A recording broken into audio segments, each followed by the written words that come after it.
வர யாரு காரணம்? இவர் எடுத்த பேட் டிசிஷன்ஸா இல்ல இவருக்கு வாங்கி கொடுத்த ஏஜென்ட் மிஸ்டேக்கா? ஒருவேளை இவர் நேர்ல பேங்க்ல போய் மோர்கேஜ் செஞ்சிருந்தா இவருக்கு மோர்கேஜ் பாஸ் பண்ணப்பட்டிருக்குமா? நடந்தது என்ன? True story.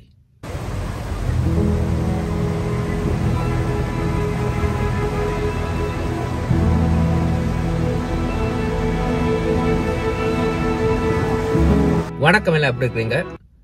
எல்லாருக்கும் தெரியும் 2019 2020ல நல்ல பீக்ல வீடுகள் விற்கப்பட்டது. அதே நேரத்தில் இன்ட்ரெஸ்ட் ரேட்டும் குறைவா இருந்ததால எல்லாருக்குமே வீடுகள் வாங்குறதுக்கான வாய்ப்புகள் இருந்தது. எல்லாரையும் போல இவரும் ஒரு வீடு வாங்க ஆசைப்பட்டார். இவர் இந்த வீட்டை எப்படி வாங்கினார், வாங்கின பிற ஃபேஸ் பண்ண பிரச்சனைகள், இப்ப இவருடைய நிலைமை என்ன மாதிரி இருக்கு, இதைத்தான் இந்த வீடியோல பார்க்க போறோம். யங் கப்பிள், இவருக்கு 5 வயசுலயும் 7 வயதுலயும் ஒரு குழந்தைகள் இருக்கு. ஹஸ்பண்ட் அண்ட் ஒய்ஃப் 2 பேருமே வேலைக்கு போறாங்க. ஸ்காப்ரோல ஒரு அபார்ட்மெண்ட்ல ரெண்டுக்கு வாழ்ந்து கொண்டிருந்தாங்க. இவர் வேலை செய்யற இடம் வந்து மிசிசாகால. கிழமைக்கு 6 நாள் வேலைக்கு போறார். 12 hours ஷிஃப்ட். எப்படியாவது கஷ்டப்பட்டு காசு சேர்த்து ஒரு வீடு வாங்கணும் உண்டு. எல்லாரையும் போல இவர்களுக்கும் ஒரு ஆசை வந்தது. ஆனா இவருக்குள்ள பிரச்சனை என்ன சொன்னா, எப்படி எங்க வீடு வாங்குறது மட்டும் தெரியாது. மைண்ட்ல இவருக்கு இருந்தது ஒன்றுதான், ஸ்காப்ரோல தான் வீடு வாங்கணும் உண்டு. 18 வருஷம் ஸ்காப்ரோல இருந்துட்டார். சோ ஸ்காப்ரோல ஒரு வீட்டை வாங்குவோம். இவருக்குள்ள பிரச்சனை என்னன்னு சொன்னா, லிஸ்டிங் பிரைஸ் வந்து 699 799 பொழுது அவர் நினைச்சார் என்னன்னு சொன்னா, இந்த லிஸ்டிங் பிரைஸுக்கே இந்த வீட்டை வாங்கிடலாம் உண்டு. இவருக்கு இந்த over asking price, bidding price இதென்னுமே இவருக்கு தெரியாது. சோ இவர் நேரா போய் பேங்க்ல ஒரு மோர்கேஜ் ஸ்பெஷலிஸ்ட பார்த்திருக்கிறார். இவருக்கு சம்பளம் குறைவா இருந்தாலும் 18 வருஷம் ஒரே இடத்துல வேலை செஞ்சிருக்கார். கன்சிஸ்டன்ட் பேசிக்ல நிறைய ஓவர் டைம் செஞ்சதால இவருக்கு ஃபேமிலி இன்கம் வந்து க்ளோஸ் டு 100,000. ஸோ இவர் 799க்கு போய் கேட்டிருக்கிறார் மோர்கேஜ். அங்க சொல்லியிருக்காங்க என்ன சொன்னா, நீங்க அப் டு 700,000 மட்டும் போகலாம், 20% டவுன் பேமெண்ட் நீங்க போடுவீங்களா இருந்தா. இவருக்கு கிரெடிட் ஸ்கோர் நல்லா இருந்தது. அதே நேரத்தில் இவருக்கு RRSP இருந்தது. பிளஸ் இவருக்கு ஃபர்ஸ்ட் டைம் ஹோம் பயர்ஸுக்கான சாய்ஸும் இருந்தது இந்த இடத்துல. அன்றைக்கு தான் இவருக்கு ஒரு நம்பிக்கை வந்தது என்னன்னு சொன்னா, தங்களுக்கும் ஒரு வீடு வாங்கலாம். ஒரு தேர்ட் பார்ட்டி வெப்சைட்ல போய் ஆன்லைன்ல வீடுகளை செக் பண்ணி பார்த்திருக்கிறார். 699க்கு கீழே இருக்கிற வீடுகளை செக் பண்ணி பார்க்கும் பொழுது ஒரு சில வீடுகளுக்கு இவர் வந்து இன்கொயரி பண்ணி போன் நம்பரும் கொடுத்திருக்கிறார். போன் நம்பர் கொடுத்து வித்தின் 5 மினிட்ஸ்லயே இவருக்கு கால் வந்தது. இவர்கிட்ட பேரை பார்த்தோ தெரியல, கால் பண்ணதும் ஒரு தமிழ் லேடி தான். சோ பேசி இருக்கிறாங்க. இவர்கிட்ட பட்ஜெட் வந்து அப் டு 700,000. ஆனா அவங்க விளங்கப்படுத்திருக்காங்க என்னன்னு சொன்னா, நீங்க 700,000க்கு இந்த வீடுகளை வாங்க முடியாது, இது லிஸ்டிங் பிரைஸ், இதுல இருந்து நீங்க பிட் பண்ணி தான் இந்த வீடுகளை வாங்கணும் இந்த டைம்ல. சோ உங்களுக்கு 950 1 மில்லியன் மட்டும் போறதுக்கான வாய்ப்பு இருக்கு. இந்தாலும் நாங்க ட்ரை பண்ணி பார்ப்போம். ஆனா பேங்க் என்ன சொல்லியிருக்குன்னு சொன்னா, 700,000 மட்டும்தான் அவர் போலாம். சோ அவர் வந்து இவருக்கு கொடுத்த ஆப்ஷன் என்னன்னு சொன்னா, ஸ்காப்ரோல இந்த பிரைஸுக்கு உங்களால தனி வீடுகள் வாங்க முடியாது, உங்களுக்கு இருக்கிற ஆப்ஷன் வந்து வேற இடங்கள்ல பார்த்து பார்க்கலாம். கொடுத்த ஆப்ஷன் வந்து ஒஷாவால நீங்க போவீங்களா இருந்தா 500,000-600,000க்கு நல்ல வீடுகள் வாங்கலாம். நான் கொஞ்சம் லிஸ்டிங் அனுப்புறேன், நீங்க பார்த்துட்டு சொல்லுங்கன்னு சொல்லிட்டு ஒரு சில லிஸ்டிங்கை உடனே அனுப்பி இருக்கிறாங்க 599 பிரைஸுக்கு எல்லாம். ஸோ அவசரமாக அண்டே கேட்டிருக்கிறாங்க, இன்றைக்கே போய் வீடுகளை பார்ப்போமா, நான் வந்து அப்பாயின்மெண்ட்டை வைக்கிறேன்னு. சரி, இவரும் சரின்னு சொல்லி 4 மணிக்கு வேலை முடிக்கிற நார்மலாவே 3 மணிக்கு வேலை முடிச்சுட்டு மிசிசாகால இருந்து இங்க ஸ்காபரோக்கு வந்திருக்கிறார். ஸோ 5 மணிக்கு 2 பேரும் மீட் பண்ணியிருக்கிறாங்க ஒரு இடத்துல. மீட் பண்ணும் பொழுது 3வது நபர் அந்த இடத்துல இருந்திருக்கிறார். அவர் தான் இந்த லேடியோட ஹஸ்பண்ட். அவரும் ஒரு real estate agent, full time mortgage specialist. So என்ன செஞ்சிருக்காங்கன்னு சொன்னா, அவங்க 2 பேரும் இவரை கூட்டிக் கொண்டு ஒரே கார்ல ஒஷவால ஒரு 5 லிஸ்டிங் எடுத்துக்கொண்டு 5 வீடுகளை பார்க்க போயிருக்காங்க. பார்த்த 5 வீடுமே பழைய வீடுகள், திருத்த வேலைகள் நிறைய இருந்தது. ஒவ்வொரு வீட்டிலையும் குறைஞ்சது 70-80 விசிட்டிங் கார்டு இருந்திருக்கு. அதாவது வந்து போயிருக்கிறாங்க அந்த வீட்டை பார்த்து கொண்டு. அவ்வளவுக்கு பயஸ் அதிகமா இருந்த காலம் இது. ஸோ நிறைய திருத்த வேலைகள் இருந்தாங்க அந்த வீட்டில். சிட்டி செல் மாதிரி தான் இருந்திருக்கும் எல்லா வீடுமே. நீங்களுக்கு இன்ஸ்பெக்ஷனுக்கு கூட அங்க உங்களுக்கு ஆப்ஷனே இல்லை.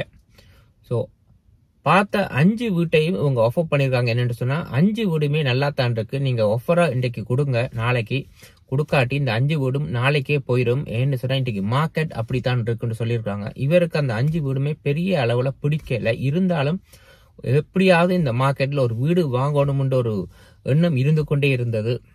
இவர் ரிக்வெஸ்ட் பண்ணது இருக்கு, ஸ்கூல் முக்கியம் உண்டு. ஆனா இந்த லிஸ்டிங்கை பாத்தீங்கன்னு சொன்னா சரியா இந்த வீடுகள் எல்லாமே இந்த ஸ்கூலுக்கு பக்கத்துல இருக்கிற வீடுகளா பார்த்து தான் இவருக்கு வந்து கூட்டி கொண்டு வந்து காட்டி இருக்கிறாங்க.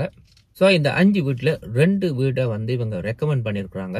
நாளைக்கு நீங்க உங்களோட வைஃபை கூட்டி கொண்டு வந்து இந்த வீட்டை பாருங்க, பிடிச்சிருந்தா நாங்க ஆஃபரை உடனே அடிப்போம். இவரும் சொல்லியிருக்காரு, நாங்க வீட்டை போய் வைஃபோட கதைச்சிட்டு நான் உங்களுக்கு சொல்றேன்ட்டு. அவர் என்ன சொல்லியிருக்காருன்னு சொன்னா, நீங்க வந்து ஆஃபர் அடிக்கிறதா இருந்தா நீங்க வந்து பேப்பர்ல சைன் பண்ணா தான் நாங்க ஆஃபர் அடிக்கலாம்ண்டு இவர் சொல்லியிருக்காரு. நாளைக்கு வந்து பார்ப்போம்ண்டு. இப்ப நேரம் இரவு 9 மணி 9:30 இருக்கும். என்ன செஞ்சிருக்காருன்னு சொன்னா, நேரா இவரை ஆபீஸுக்கு கூட்டி கொண்டு போய் பேப்பர்ல வந்து கையெழுத்து வச்சிருக்கிறாங்க. இதுக்கு முதல்ல காருக்குள்ளே கதைச்சிருக்கிறாங்க. என்னன்னு சொன்னா, ஆபீஸுக்கு போய் இன்றைக்கு இந்த பேப்பர்ஸை வந்து கையெழுத்து வச்சு நாங்க அந்த டாக்குமெண்ட்ஸை ரெடி பண்ணுவோம்ண்டு. இதுக்கு அவங்களோட வைஃப் என்ன சொல்லியிருக்காங்கன்னு சொன்னா, நீங்க கொஞ்சம் அவசரப்படுறீங்க, நாளைக்கே செய்வோம்ண்டு. ஆனா இவர் என்ன சொல்லியிருக்காருன்னு சொன்னா, வேணாம், இன்றைக்கே நீங்க கையெழுத்து வைக்காட்டி நாளைக்கு இவர் போயிடுவாருன்ற மாதிரி ஒரு கதை ஒன்று காருக்குள்ளே நடந்திருக்கு.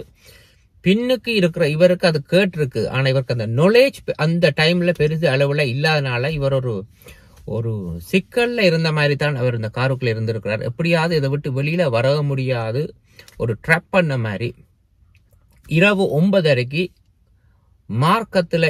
மார்க்கம் ரோட்ல இருக்கிற ஒரு பெரிய ஒரு ரியல் எஸ்டேட் கம்பெனி, பேர் சொல்ல விரும்பல, அது வந்து இவங்கள்ட்ட கீ இருந்தது. இவங்களாவே ஓபன் பண்ணி ஆபீஸ்ல போய் பேப்பர்ஸ் எல்லாம் ரெடி பண்ணி உடனே அதுல கையெழுத்து வச்சு வைக்கும் பொழுது இவருக்கு என்ன கையெழுத்து வைக்கிறேன்னு தெரியாது. ஆனா வச்ச கையெழுத்து வந்து 4 மாசத்துக்கு இவர்கள் மூலமா தான் வீடை வாங்கலாம்ண்டு.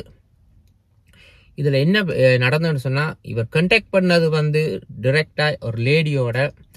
ஆனா இந்த பேப்பர் ஒர்க்ஸ் எல்லாம் பார்க்கும் பொழுது அந்த லேடியோட ஹஸ்பண்ட கான்ட்ராக்ட்ல தான் இவர் கையெழுத்து வச்சிருக்கிறார். ஸோ நெக்ஸ்ட் டே இவர் வந்து காலமே வைஃபோட போய் ஒரு வீட்டை பார்த்துருக்கிறார். 2 வீட்டை ஆஃபரும் இவங்க கொடுத்துருக்குறாங்க.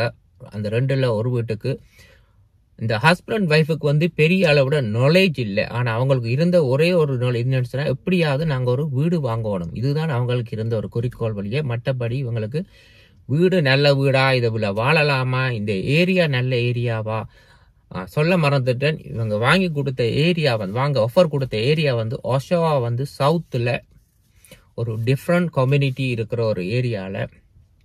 ஸோ இவங்க ஆஃபர் அடிச்சிருக்கிறாங்க. என்னன்னு சொன்னா 599க்கு 685 மட்டும் போயிருக்கிறாங்க ஆஃபர். இவர்கிட்ட மோர்கேஜ் என்னன்னு சொன்னா 700 அப் டு போகும், அது அவங்களுக்கு தெரிஞ்சிருக்கு. அதே நேரத்தில் அவர் என்ன சொல்லியிருக்காரு சொன்னா, மோர்கேஜுக்கு நீங்க ஒரி பண்ண வேணாம், நானே உங்களுக்கு மோர்கேஜ் செஞ்சு தருவேன்ண்டு. ஸோ எல்லா நம்பிக்கையும் கொடுத்ததால இவரும் அதை பேப்பர்ல கையெழுத்து வச்சு ஆஃபரும் கொடுத்து ஒரு வீடும் இவருக்கு அக்செப்ட் பண்ணி வந்திருக்கு. 3 மாசம் கேட்டிருக்காங்க டைம் வந்து க்ளோசிங்குக்கு. ஆனா இவர் வந்து நாங்களுக்கு 2 மாசமே போதும், அவ்வளவு தேவையில்லை, நாங்க 2 மாசத்துல மூவ் பண்ணலாம்ண்டு. ஆனா இவர் இந்த மோர்கேஜ் செஞ்சு கொடுக்குற, அதாவது இந்த ரியல் எஸ்டேட், இவர் என்ன சொல்லியிருக்காரு சொன்னா, தங்களுக்கு 3 மாசம் வேணும் இந்த மோர்கேஜ் செய்யறதுக்கு. ஆனா இந்த ஆஃபர் அடிச்சா பிறகு வந்து அந்த ஓனர், அதாவது அந்த வீட்டு ஓனர் வந்து 60 நாள் தான் டைம் கொடுத்துருக்காரு க்ளோசிங்குக்கு. ஸோ இவங்க அக்செப்ட் பண்ணியிருக்காங்க 6 டேஸுக்கு. 10% டிபாசிட்டும் செக் பே பண்ணிட்டாங்க. இப்போ என்ன நடந்ததுன்னு பார்ப்போம். இப்போ வீடு வாங்கியாச்சு, மூவ் பண்ணணும். 60 நாள்ல மோர்கேஜ் நாங்களே செஞ்சு தரோம். உங்களுக்கு லோயர் இல்லையா, லோயருமே நாங்களே பிடிச்சு தரோம், ஒன்றுக்குமே நீங்க ஒரி பண்ண தேவையில்லை. மோர்கேஜ் செய்யணும், இவரே ப்ராமிஸ் பண்ணியிருக்கார் தானே மோர்கேஜ் செஞ்சு தரேன்ட்டு. ஸோ 2 பேர்ட்ட டி ஃபார்ம், பே ஸ்டாப், ஒர்க் லெட்டர், இன்க்ளூடிங் இவங்க இக்யூஃபேக்ஸ்ல வந்து முந்தி கிரெடிட் ஸ்கோர் புல் பண்ணி வச்சிருக்காங்க 3 மந்த்ஸுக்கு முதல்ல. 2 பேருக்குமே ஆல்மோஸ்ட் 790 இருந்திருக்கு ஸ்கோர். ஸோ நல்ல ஒரு கிரெடிட். டவுன் பேமெண்ட் இருந்திருக்கு. RRSPல ஃபர்ஸ்ட் டைம் ஹோம் பைஸுக்கான சாய்ஸஸ் சலுகை இருந்திருக்கு இவங்கள்ட்ட. ஸோ எல்லாத்தையும் சப்மிட் பண்ணியிருக்கிறாங்க. ஒரு 10 நாள்ல இவர் வந்து என்ன சொல்லியிருக்காருன்னு சொன்னா, நீங்க மோர்கேஜுக்கு குவாலிஃபை இல்லை, உங்களுக்கு இந்த ரேட்டுக்கு எடுக்கிற கஷ்டம், பேங்க்ல எப்படின்னு சொல்லிட்டு போயிடுவாங்க. ஆனா க்ளோஸ் பண்ணும்போது தான் பிரச்சனை வரும், எக்ஸ்ட்ராவா டவுன் பேமெண்ட் போட வேண்டி வரும். டோன்ட் வரி, நானே உங்களுக்கு இந்த மோர்கேஜை செஞ்சு தரேன், 10,000 மட்டும் உங்களுக்கு முடியும் இந்த மோர்கேஜ் செய்யறதுக்கு. அதை பற்றி நீங்க யோசிக்க வேணாம். வீட்டை வாங்கிட்டோம், இதை செஞ்சு தானே ஆகணும். ஸோ இது ஒரு பெரிய பிரச்சனை இல்லை, நானே செஞ்சு தரேன்ட்டு சொன்ன மாதிரி இவர் மோர்கேஜ் செஞ்சு கொடுத்துருக்கிறார். நேராக சிஐபிசி பேங்க்ல போய் கையெழுத்து வச்சு அக்கௌண்ட் ஓபன் பண்ணி சிஐபிசிலேயே ஒரு மோர்கேஜ் செஞ்சு கொடுத்துருக்கிறார். லோயருமே இவர் சொன்ன மாதிரி எல்லாமே கிளீனா முடிஞ்சு வீடு வாங்கி கீயும் கைக்கு வந்துட்டுது. 2021 இவங்க மூவ் பண்றாங்க.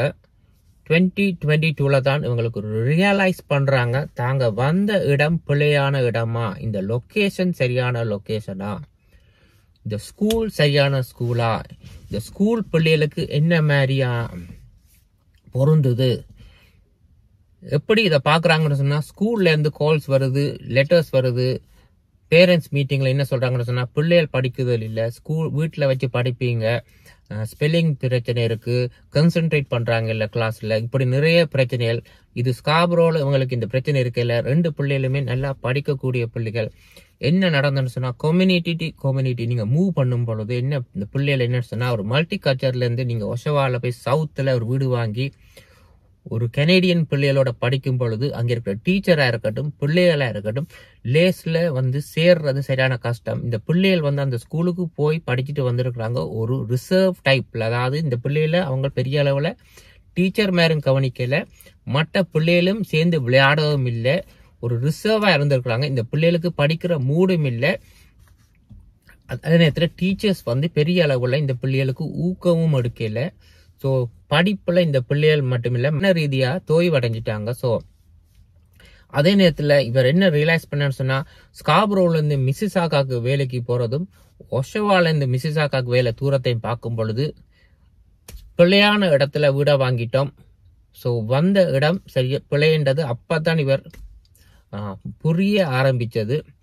ஆனா இந்த ஒய்ஃபுக்கு என்னன்னு சொன்னா, முதலே தெரியும் ஒரு பிரச்சனை இருக்குன்ட்டு, ஆனா வெளியில சொல்லாம இருந்திருக்கிறா. என்னன்னு சொன்னா, வீடு வாங்கியாச்சு, கஷ்டப்பட்டாவது நாங்க இந்த வீட்டுல இருந்துருவோம்ட்டு. இவர் 2022 உடனடியாக பிள்ளைகளுக்காக எடுத்த ஒரு முடிவு என்னன்னு சொன்னா, ஸ்காபரோல ஓவர் 1 மில்லியனுக்கு ஒரு டவுன் ஹவுஸை புக் பண்ணிருக்கிறார். 10% டவுனோட. அக்டோபர் மாசம் க்ளோசிங் வருது, கொஞ்சம் டிலே ஆகலாம். ஆனா என்ன செஞ்சிருக்க, ஏப்ரல் மாதம் இப்ப இருக்கிற ஒஷவா வீட்டை 799க்கு லிஸ்ட் பண்ணிருக்கிறார். ஜூலை ஆகஸ்ட் மாசம் மட்டும் இப்ப வந்துட்டுது. ஒரு ஆஃபர் கூட சோஃபா இவருக்கு வர இல்ல. டவுன் சைடு என்னன்னு பாப்போம். இந்த வீட்டுல வாங்கின வீடு 2 பெட்ரூம் 2 வாஷ்ரூம், ஒரு பங்களா ஹவுஸ், பழைய ஹவுஸ், நிறைய திருத்த வேலைகள் இருக்கு, ரூஃப் சேஞ்ச் பண்ண இருக்கு, அங்கங்க வெடிப்புகள் இருக்கு இந்த வீட்டுல. ஆனா வாங்கும் பொழுது இவங்க பெரிய அளவுல அந்த வீட்டை கவனிக்காம வாங்கினதால இவங்களுக்கு இன்றைக்கு மட்டும் ஒரு ஆஃபரும் வரையில. ஓஷோவா வீட்டை வித்தா தான் இந்த ஸ்காபரோல வாங்கின புதிய டவுன் ஹவுஸ் இவங்களால க்ளோஸ் பண்ண முடியும். அப்படி இல்லாட்டி இந்த டவுன் ஹவுஸை க்ளோஸ் பண்ண முடியாது. க்ளோஸ் பண்ணாட்டி இதுல பே பண்ண 10% டவுன் பேமெண்ட் இவங்க லூஸ் பண்ண வேண்டி வரும். அதே நேரத்தில் ஒஷவால இருப்பாரா இருந்தா இந்த பிள்ளைகளோட படிப்பு மட்டுமில்ல, பிள்ளைகள் மன ரீதியா பாதிக்கப்படுங்கள். இவர் இந்த நிலைமைக்கு வர யாரு காரணம்? இவர் எடுத்த பேட் டிசிஷன்ஸா, இல்ல இவருக்கு வாங்கி கொடுத்த ஏஜென்ட் மிஸ்டேக்கா? ஒருவேளை இவர் நேர்ல பேங்க்ல போய் மோர்கேஜ் செஞ்சிருந்தா இவருக்கு மோர்கேஜ் பாஸ் பண்ணப்பட்டிருக்குமா?